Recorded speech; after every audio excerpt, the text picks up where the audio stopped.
18 janvier 2018, nous lancions ici même au ministère le French Impact.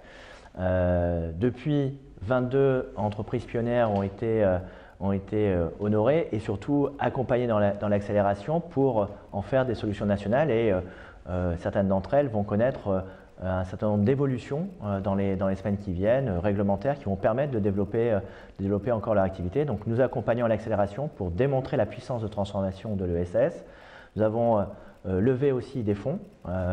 Ici même au sein du ministère, 400 millions d'euros de fonds d'investissement ont été annoncés. C'est 15 fonds qui vont servir le développement de la croissance des entreprises de l'ESS, de l'amorçage jusqu'au changement d'échelle.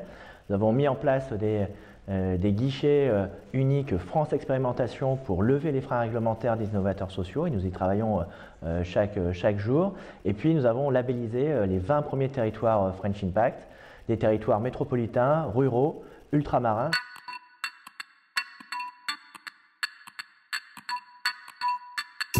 Alors dans le cadre de l'Alliance mondiale que nous avons lancée de l'économie sociale et inclusive, j'ai rencontré beaucoup d'écosystèmes et beaucoup d'acteurs, d'entrepreneurs de l'ESS partout dans le monde. Alors de l'ESS sous la forme qu'elle prend dans les différents pays. La force de l'ESS française, c'est d'abord sa richesse en termes de variété, puisque nous avons des formes d'entreprises entre les coopératives, les associations, les mutuelles, les fondations et les entreprises sociales, des formes très différentes, ce qui permet aussi d'avoir des réponses différentes à nos grands enjeux de société. Et la force de l'économie sociale et solidaire française, c'est qu'elle inspire d'abord sur le plan de la réglementation, de l'écosystème légal et financier. Elle inspire d'autres pays qui viennent voir en France comment ça se passe et qui s'inspirent aussi dans le développement de leur propre économie sociale.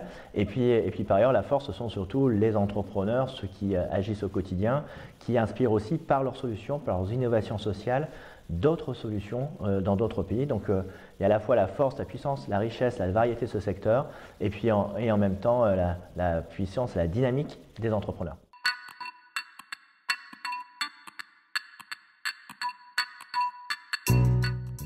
Alors dans un an, j'espère que d'une part, nous continuerons cette dynamique lancée avec French Impact en matière de mobilisation de la place financière pour développer cette économie. J'espère aussi que voilà, le combat que nous menons, et quand je dis nous, c'est à la fois les entrepreneurs, les têtes de réseau, mais aussi nous, les politiques qui s'intéressons et qui croyons en cette économie, que nous aurons franchi un pas de plus pour faire en sorte que cette économie ne soit pas considérée comme une économie alternative, marginale, mais qu'elle soit bien le pilier de la transformation globale de notre économie en France. Donc j'espère que demain, l'économie sociale et solidaire sera quasiment la norme dans ce pays, peut-être dans un an.